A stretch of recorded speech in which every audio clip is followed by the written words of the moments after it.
தமிழக காங்கிரஸில் தற்போது மிகப்பெரிய அளவில் ஒரு பிரளயத்தை டெல்லியில் இருந்து வந்திருக்கக்கூடிய காங்கிரஸ் கட்சியினுடைய ஸ்பெஷல் மேலிட பொறுப்பாளர் முன்பு நடந்திருக்கிறது என்ன என்பதை நாம் இந்த செய்தியிலே பார்க்கிறோம். தமிழ்நாடு காங்கிரஸ் என்றால் கோஷ்டி தலைவர்களின் அரசியல் மறுக்க முடியாது, மறைக்கவும் முடியாது. அது வரலாறுகளில் சத்தியமூர்த்தி பவன் என்றாலே அது கோஷ்டி கானம் என்பதை அனைவரும் அறிந்திருக்கிறோம். தற்போது தமிழக காங்கிரஸ் கட்சியினுடைய தலைவராக செல்வ பெருந்தகையை எடுத்த பல்வேறு முயற்சிகள், அதாவது பட்டியலில் பலருக்கு பொறுப்புகள் அவர் வெளியிடுவது பல நிலைகளிலும் தோல்வியடைந்தன. இந்த சூழலில்தான் தமிழ்நாடு காங்கிரஸின் மேலிட பொறுப்பாளராக கிரீஸ் ஜோடங் நியமிக்கப்பட்டார். கிரீஸ் ஜோடங் காங்கிரஸ் கட்சியினுடைய விசேட பொறுப்பாளராக டெல்லியிலிருந்து சென்னை வந்து அவர் காங்கிரஸ் முன்னாள் தலைவர்கள் உட்பட கட்சியின் எம்பிக்கள், எம்எல்ஏக்கள் பலரிடமும் ஆலோசனை செய்தார். இதற்காக புதிய நிர்வாகிகள் நியமனம் விடயமாக கிரீஸ் ஜோடங் எல்லா தலைவர்களிடத்திலும் ஆலோசனை செய்தார். இதற்கிடையே ப. சிதம்பரம் இந்த ஆலோசனையில் மிக முக்கியமாக கலந்து கொண்டார். செல்வ பெருந்தகை, ப. சிதம்பரம், செல்லக்குமார், திருநாவுக்கரசு, பீட்டர் அல்போன்ஸ் ஆகியோரிடமும் கூட ஜோடங் தனித்தனியாக விவாதித்தார். இதன் பிறகு டெல்லி சென்ற கிரீஸ் ஜோடங் கட்சியின் மேலிடத்திடம் தமிழகத்தினுடைய நிலை குறித்து பேசியிருக்கிறார். மறுபடியும் அவர் சென்னை வந்த ஜோடங் சத்தியமூர்த்தி பவனில் மீண்டும் மீண்டும் நிர்வாகிகளிடத்திலே நிர்வாகம் குறித்தும் அவர் கலந்து ஆலோசனை செய்தார். குறிப்பாக நிர்வாகிகள் நியமனம் பற்றி விவாதித்துள்ள இந்த முடிவில் பட்டியல் தயாரிக்கப்பட்டுள்ளதாகவும் செய்திகள் வெளியாகியுள்ளது. மேலிடத்தின் ஒப்புதலுடன் இந்த பட்டியலை வெளியிட இருக்கிறார் ஜோடங். ஒரு வருடமாக ரிலீஸ் ஆகாமல் இருந்த பட்டியலில் தற்போது ரிலீஸ் ஆக இருப்பதால் காங்கிரஸ் கட்சியினர் பலர் உற்சாகமாக இருக்கிறார்கள். அதே சமயம் பட்டியல் ரிலீஸ் ஆகும்போது புதிய சர்ச்சை வெடிக்கும் என்றும் சொல்லப்படுகின்றது. இது ஒரு பக்கம் இருக்க, இன்னொரு பக்கம் காங்கிரஸ் கட்சிக்குள் சில சீனியர்கள் மட்டும் கட்சி அழிஞ்சிட்டு இருக்கு, அவர்களால் மட்டுமே கட்சி அழிந்து போகிறது, காங்கிரஸ் வளரும்னா திமுக கூட்டணியிலிருந்து காங்கிரஸ் வெளியே வந்தே ஆக வேண்டும் என்ற குரல்களும் மறுக்க முடியவில்லை. அது மட்டுமல்ல, கூட்டணி ஆட்சிக்கு அதிமுக தயாராக இருக்கிறது. அரசியல் அதிகாரம் கிடைக்க வேண்டுமென்றால் அஇஅதிமுகவோடு கூட்டு வைப்பது அவசியம் என்ற அழுத்தத்தையும் கூட கொடுத்திருப்பதாக நமக்கு இப்பொழுது தகவல்கள் வர தொடங்கியுள்ளன. தமிழ்நாடு காங்கிரஸ் கட்சியின் மேலிட பொறுப்பாளராக கிரீஸ் ஜோடங்கரை கடந்த மாதம் நியமித்த கட்சியின் அகில இந்திய மேலிடம் பொறுப்பாளராக நியமிக்கப்பட்ட பிறகு முதன்முறையாக கடந்த 3ஆம் தேதி சென்னை வந்தார் கிரீஸ் ஜோடங். அண்ணா சாலையில் உள்ள கன்னிமாரா ஹோட்டலில் அவருக்கு ரூம் போடப்பட்டிருந்தது.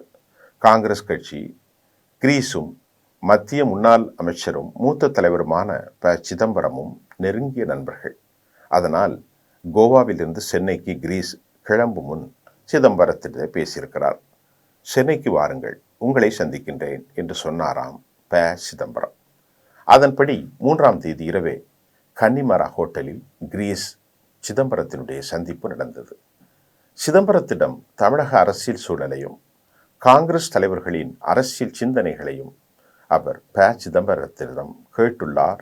மிக விபரமாக நீண்ட நேர விவாதமும் நடந்திருக்கிறது. அப்போது ப. சிதம்பரம் திமுக காங்கிரஸ் கூட்டணி வலிமையானது என்றும் இந்த கூட்டணி சட்டமன்ற தேர்தலில் தொடர வேண்டும் என்றும் அவர் கிரீஸ்க்கு அறிவுரை செய்திருக்கிறார்.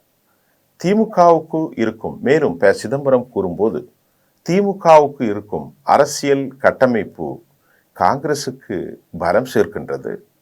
யதார்த்தமான அரசியல் இதுதான். இதனை நாம் மறந்தால் நம்மை நாமளே ஏமாற்றிக் கொள்வதற்கு சமம். தமிழகத்தில் உள்ள காங்கிரஸ் தலைவர்கள் தனக்கான லாபம் என்பதை உணர்ந்து அரசியல் செய்பவர்கள். கட்சிக்கு எது உகந்தது என்பதை அவர்கள் யோசிப்பதில்லை. இன்றைய சூழ்நிலையில் தேர்தல் வந்தாலும் திமுக கூட்டணி தான் ஜெயிக்கும் என்றெல்லாம் கிரீஸிடம் எல்லா செய்திகளையும் விபரமாக ப. சிதம்பரம் பகிர்ந்துள்ளதாகவும் கூட செய்திகள் வெளியாகி உள்ளது.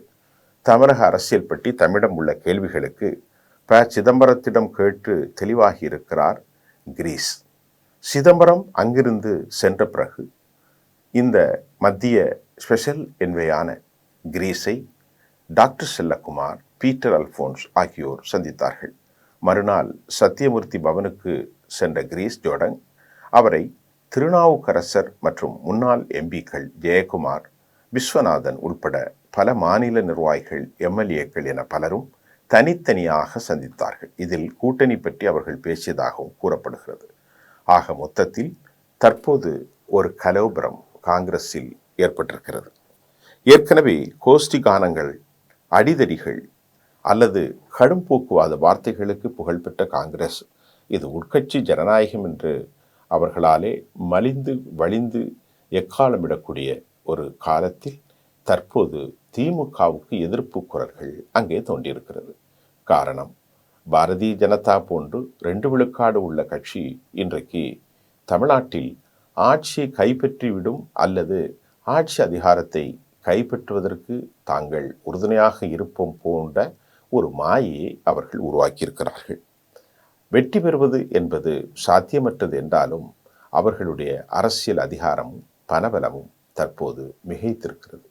ஆனால் தமிழ்நாட்டில் உள்ளங்களில் பெருந்தலைவர் காமராசர் அவர்களால் காங்கிரஸ்காரர்கள்தான் தாங்கள் என்று பல ஆண்டுகளாக அடையாளப்படுத்தப்பட்ட தமிழ்நாட்டில் பல காங்கிரஸாரும் இன்றைக்கு அவர்களின் வழித்தொண்டர்களும் சத்தியமூர்த்தி பவனில் அடித்து கொள்கிற இந்த நிலையை கண்டு மிக மிக மனம் நொந்திருக்கிறார்கள்.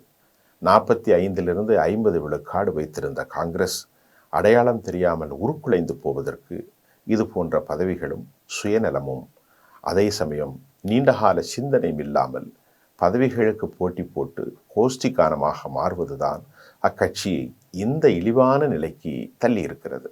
இத்தனை ஆண்டுகள் ஆன பின்பும் இன்றும் அவர்களிடத்தில் சமாதானம் இல்லாமல் மத்திய ஸ்பெஷல் விசேட தூதர் கிரீஸ் ஒவ்வொரு தலைவர்களையும் தனித்தனியாக அணித்து ஒருவரிடமும் தனித்தனியாக பேசி முடிவுகள் இன்னும் அறிவிக்கப்படாத நிலைக்கு காரணம் காங்கிரஸ் கட்சியின் நிலையை இதன் மூலம் நாம் அறிந்து கொள்ளலாம் என்பதே உண்மையாகும்.